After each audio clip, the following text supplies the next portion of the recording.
Vamos lá, então. Aí, governança corporativa e compliance. Cara, muito importante isso daqui, ao meu ver, seria a parte lá das noções de governança corporativa, que fala, né, o que é a governança corporativa, quais são os princípios da governança corporativa. E, sem dúvida, a parte aqui, ó, legislação anticorrupção, muito importante vocês estudarem.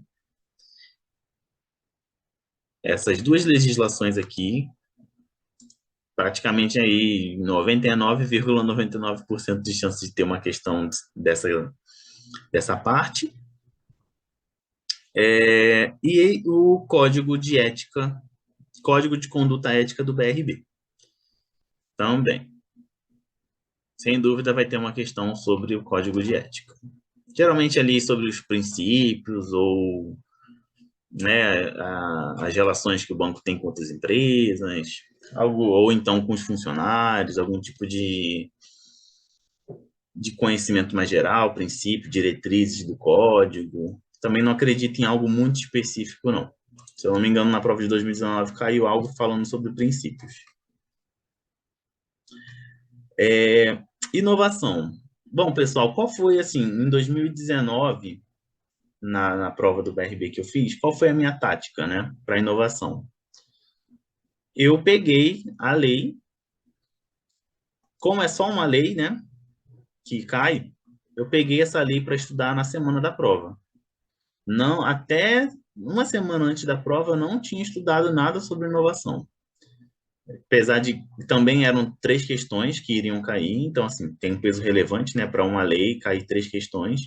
Mas como é uma questão muito de decorar ali, dependeria muito da minha memória de curto prazo, que a minha tática, o que eu aconselho fazer. Tá com tempo ou já estudou? Pega a lei, dá uma revisada, imprime a lei, vai lá, lendo a lei, tentando identificar aquelas questões, né? Se coloca no lugar do examinador. Lê aquela lei ali falando, poxa, se eu trocar essa palavra aqui, um exceto por ainda assim, ou trocar, por exemplo, um sempre por nunca, algo que você possa ver que o examinador pode tentar te sacanear ali, você vai, pega um marca-texto, vai marcando ali aquelas palavras-chave, vai tentando fazer questões também, bolando questões na sua cabeça de como o examinador pode elaborar algo ali para poder te fazer errar na prova.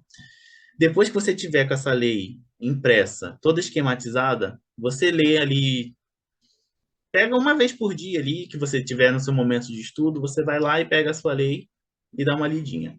A minha tática foi fazer isso, deixar a minha lei pronta já, toda esquematizada, e na semana antes eu pegava a lei e ficava lendo.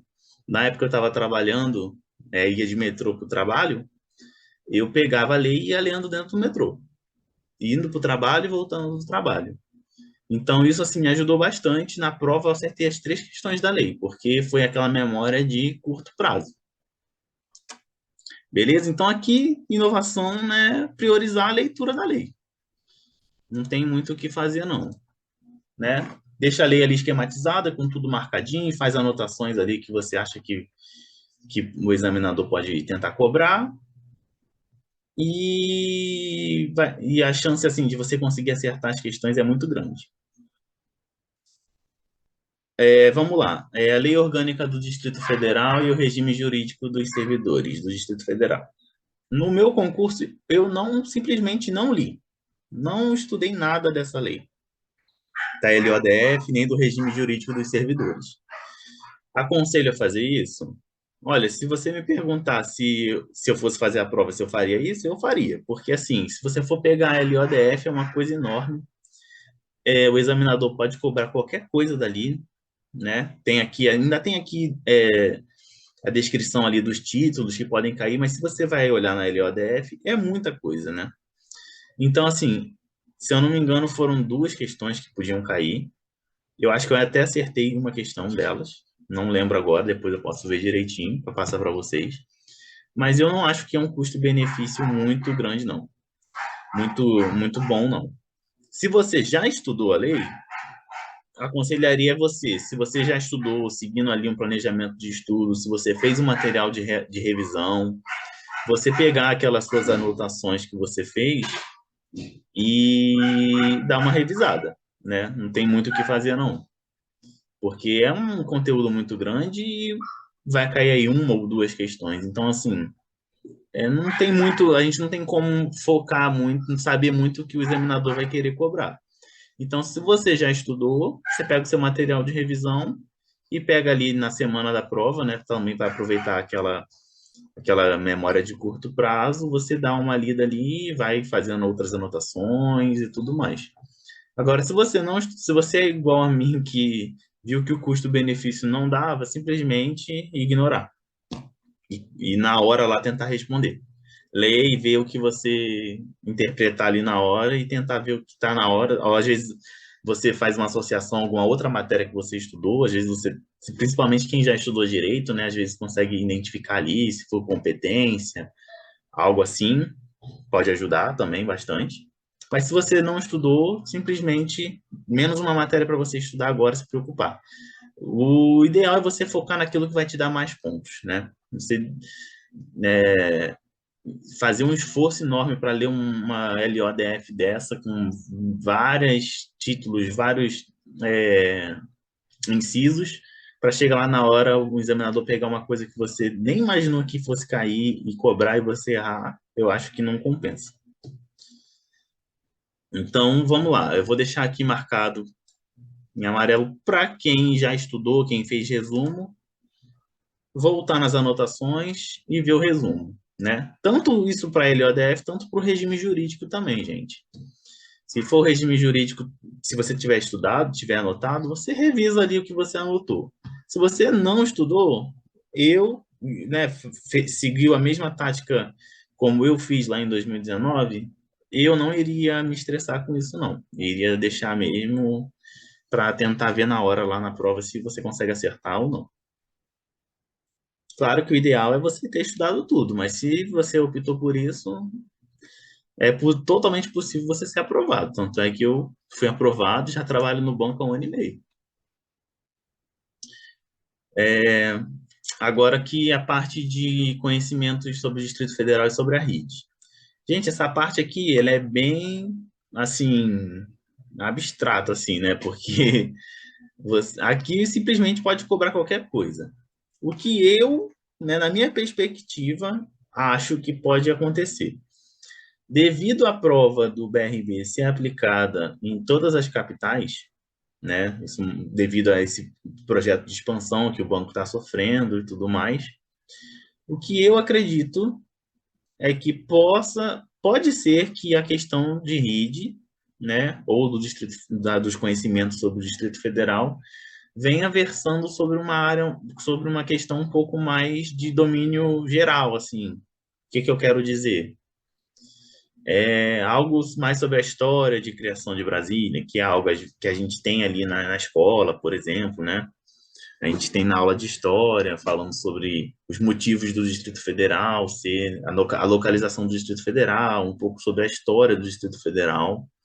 Mas é aquela questão, assim, não tem como a gente saber se o examinador seguiria essa lógica, né? Porque eu penso, se é uma prova regional, só em Brasília, subentende-se que a maioria das pessoas que vão fazer moram aqui, então tem mais informações sobre a realidade do local, né? Com essa novidade do BRB ser aplicado em todas as capitais, pode ser que uma pergunta muito específica gere uma, uma quantidade, né, de pessoas que errem essa questão que moram fora muito grande. Não sei se a lógica, se a banca pensaria nisso. Eu, se fosse examinador dessa questão, visando isso, né, o fato de ser uma prova nacional de um banco regional, tentaria colocar uma questão ali que as pessoas já tenham tido conhecimento, ou na escola, ou então, por ser um banco, talvez a realidade econômica do Distrito Federal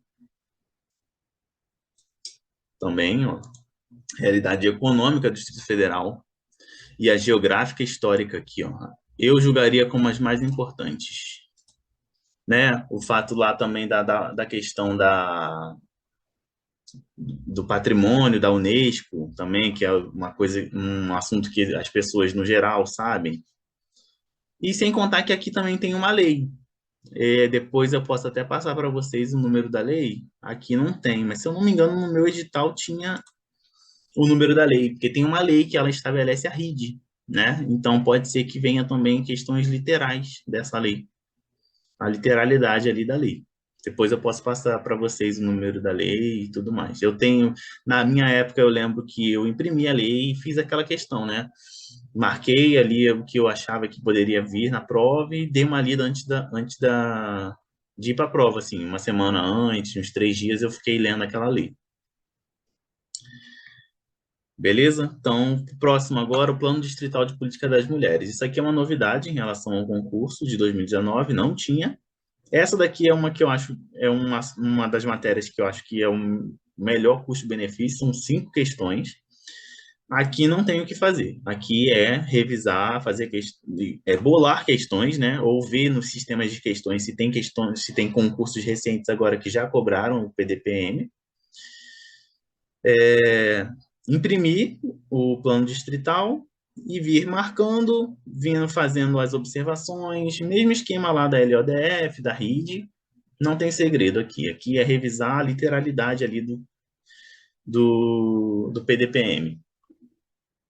São vários eixos, né? Já dei uma olhada nele, então, assim, pode ser que venham perguntando, é um objetivo do eixo tal, e pegue um objetivo de um outro, e para você dizer, né, se tá VOF, algo do tipo assim. Então, aqui vocês não podem ter preguiça de investir aqui no PDPM, porque são 5 questões, é muito importante.